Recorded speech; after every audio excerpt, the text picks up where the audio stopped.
Bigger, stronger, and a potentially historic storm. Parts of Atlantic Canada are now under hurricane warnings as Fiona churns closer. This storm is going to be bigger in size compared to what Juan was, but maybe a little stronger than what we saw even with Dorian. The latest look at Hurricane Fiona. Video from sail drone capturing the intensity of the storm as it churned off Bermuda.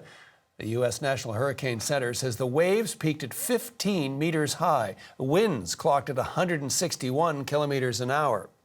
Hurricane warnings are in effect for Nova Scotia, Prince Edward Island, parts of Newfoundland, and even Quebec. Environment Canada says Fiona will transition from a hurricane to a post-tropical storm by the time it reaches Nova Scotian waters tonight. It will still, though, pack a big punch. We've got team coverage on this from where Fiona will strike first and where it'll strike fiercest. Our Brett Ruskin is covering things on the ground in Halifax. Kerry Campbell is in Charlottetown. Let's go first to Brett in Halifax. Brett, how are people preparing where you are? Well, you know, John, I could try to tell you that it's all blustery and windy already, but you probably wouldn't believe me. This windsock here showing how calm it is. There's rain right now. There's a helicopter landing pad just over there. That's why the windsock is there. But this rain that we're seeing now, this is just a separate storm. This isn't part of the Hurricane Fiona cyclone. However, it is giving people the push, the nudge to go out and get supplies. I was just at a grocery store a couple of moments ago, and staff are busily restocking shelves to make sure that people have what they need to pick up extra water, extra food, extra supplies, medication, have clothing and cash on hand, charge your batteries, have all of these different steps to prepare for the possibility and the likelihood that there would be outages that are coming up as a result of this storm. We heard yesterday at various news conferences and briefings that it wasn't a matter of when, or it wasn't a matter of if there would be outages, it's a matter of when, because this storm is going to pack lots of wind, lots of waves, lots of possibly damaging impacts to infrastructure, and so officials are hoping people stay safe. John. Let's talk about the latest from forecasters. Brett, what do we know? Yeah, so they're talking about really a lot of language around this being a historic storm, this being a landmark weather event, this being unprecedented and record-breaking. So we are expected to see, as the rain picks up now, we are expected to see wind that could break records. We're expected to see perhaps storm surges and wave heights and low barometric pressure that could break records as well.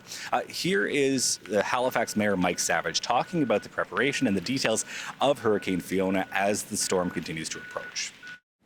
The coordination among governments, agencies, and utilities is strong, and it can provide citizens with some comfort in the case of a serious threat. But this is a serious threat, and everybody has to take it seriously. And while my concern has largely been speaking about the Halifax region, I have a concern for all the residents of Nova Scotia. And so again, as this storm approaches the port of Halifax, which is just behind me, you'd be able to hear some beeping as well. There's some containers there. This is where ships unload, offload containers. The port has actually said that they want all of the cargo ships untied out either to anchorage in the Bedford Basin or elsewhere at a sheltered area, because if they have these big ships, whether it be cargo ships or cruise ships tied up, it could be dangerous to crews, could be dangerous to people on the ground, could be dangerous to the infrastructure as well. That could cause problems in the aftermath of the storm. So lots of considerations, lots of things that officials are thinking of. While it's still calm now, as you can see by the windsock, wind hasn't picked up yet, but most certainly will. John. Thanks for this, Brett. The CBC's Brett Ruskin in Halifax. Meanwhile, let's go to Kerry in Charlottetown next. Kerry Campbell, how are people at PEI feeling as they approach and watch the storm?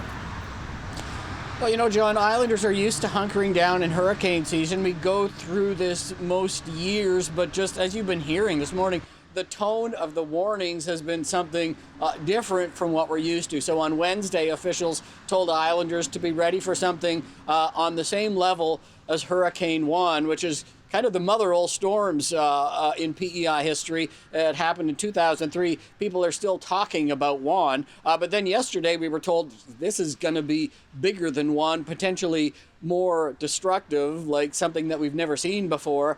Here's the latest this morning from Tanya Mullally with the PEI Emergency Measures Organization. We certainly know that we're going to be experiencing high winds and heavy rains. Storm surge certainly is a major consideration. We are an island, so we're surrounded by coast. The north side of our province is going to be at the most risk, but I would be certainly not surprised to see storm surge and that erosion happening elsewhere around the province. And so here's the thing, John. PEI is just basically a giant sandbar, and every year the island gets a little bit smaller because of coastal erosion. Storms like this one just accelerate that. There could be places where we lose meters of sand dunes, coastal areas, because of the storm surges that we're expecting.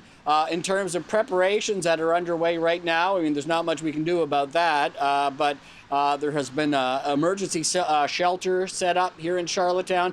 This is to deal with this growing issue of homelessness on PEI.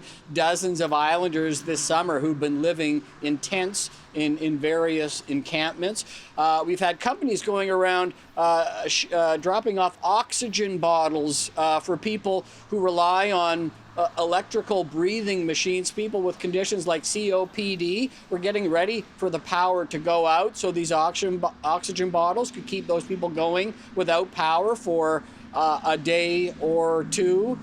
Some other preparations that we've seen at construction sites. They've been trying to get materials out of the way, trying to secure buildings that are, only partially constructed because they would be particularly susceptible. We're expecting wind gusts up to, I think the latest I heard is 160 kilometers an hour. That could flatten highway signs and rip the siding off your house. So this is what we're trying to prepare for.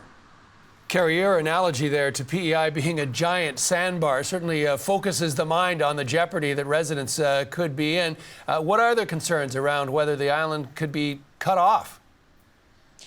We get cut off, sort of multiple times, usually through the winter every year. So we're used to that. It's okay as long as it doesn't last more than maybe a day, which is what we're expecting. We've already seen ferry cancellations announced for tonight, flight cancellations for tomorrow, and the Confederation Bridge has advised islanders that there could be travel restrictions on our bridge. That's the one link to the mainland, the fixed link, that could be in place through to Sunday morning. We can handle that one day. Actually, they announced yesterday transit's going to be shut down on Saturday. We don't usually get that warning, see that happening. So the biggest concern is really around power outages, getting that hooked back up as quickly as possible. PEI is a rural province, so it can take a long time to get people hooked back up to power when you're dealing with little pockets of, 5 houses here and 10 houses there and having to hook those back up. So really, the power and the storm surges, those are the biggest concerns right now. Busy few days ahead for you, Carrie. Thanks so much for this. Carrie Campbell. Thanks. In Charlottetown, PEI.